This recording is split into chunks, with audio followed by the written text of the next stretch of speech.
Iminungkahi ng DPWH na kailangang balikan ang mga nabisitang flood control projects sa iba't ibang panig ng bansa.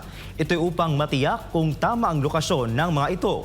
Tutulong naman ang Philippine National Police o PNP sa verifikasyon ng mga flood control project na umano'y may maling grid coordinates. Narito ang balita ni Paul Montibor.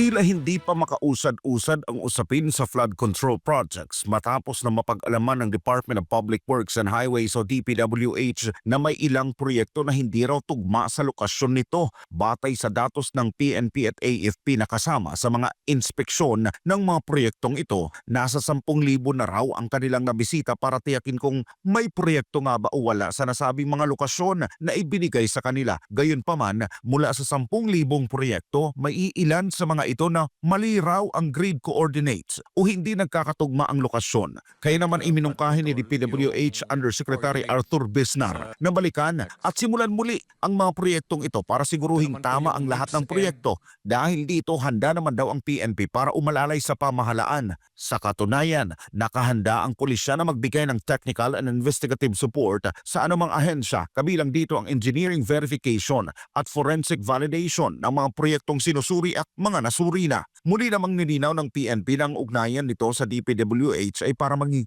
ligtas ang mga tauhan ng iba't ibang mga ahensyang nagsasagawa ng investigasyon upang matukoy ang mga anomalya at matiyak na ang mga pondo ay ginagamit ng maayos. Sa ngayon, nananatili na lamang nasa isang miyembro ang Independent Commission for Infrastructure. Ngunit tiniyak ng pamahalaan na magpapatuloy pa rin naman daw ang trabaho nito sa kabila ng sunod-sunod na pagbibitiw ng ibang mga komisyoner dito. Para sa Diyos at sa Pilipinas, kung mahal nag-uulat, Paul Montibon, SMNI News.